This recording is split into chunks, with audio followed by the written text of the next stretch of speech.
വിവരങ്ങൾ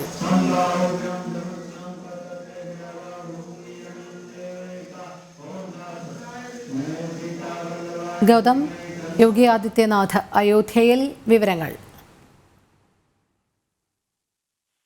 ആദിത്യനാഥ് വീണ്ടും അയോധ്യയിലേക്ക് എത്തിയിരിക്കുകയാണ്. 22-ാം തീയതി പ്രാണപ്രതിഷ്ഠ നടക്കുന്നതിന് മുന്നോടിയായാണ് ഇപ്പോൾ UP മുഖ്യമന്ത്രി യോഗി അയോധ്യയിലെ രാമജന്മഭൂമിയിൽ എത്തിയിരിക്കുന്നത്. അവിടെ അദ്ദേഹം ക്ഷേത്ര സന്ദർശനം നടത്തുന്നത് നമുക്ക് കാണാൻ സാധിക്കുന്നുണ്ട്.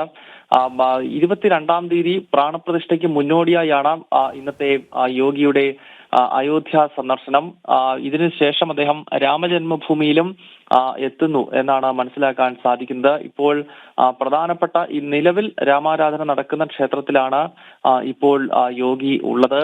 22-ാം തീയതി പ്രധാനമന്ത്രി നരേന്ദ്രമോദിയുടെ നേതൃത്വത്തിലാണ് പ്രാണപ്രതിഷ്ഠ നടക്കാൻ പോകുന്നത്. ഈ കഴിഞ്ഞ 2-3 മാസങ്ങളിൽ അദ്ദേഹം ഓരോ ആഴ്ചയിലും ഈ അയോധ്യ നഗരത്തിലെത്തുകയും അവിടുത്തെ ഒരുക്കങ്ങൾ വിലയിരുത്തുകയും ചെയ്യുന്നുണ്ട്. കാരണം ഒന്ന്, വികസന പ്രവർത്തനങ്ങൾ ഒരു ഭാഗത്ത് നടക്കുന്നു.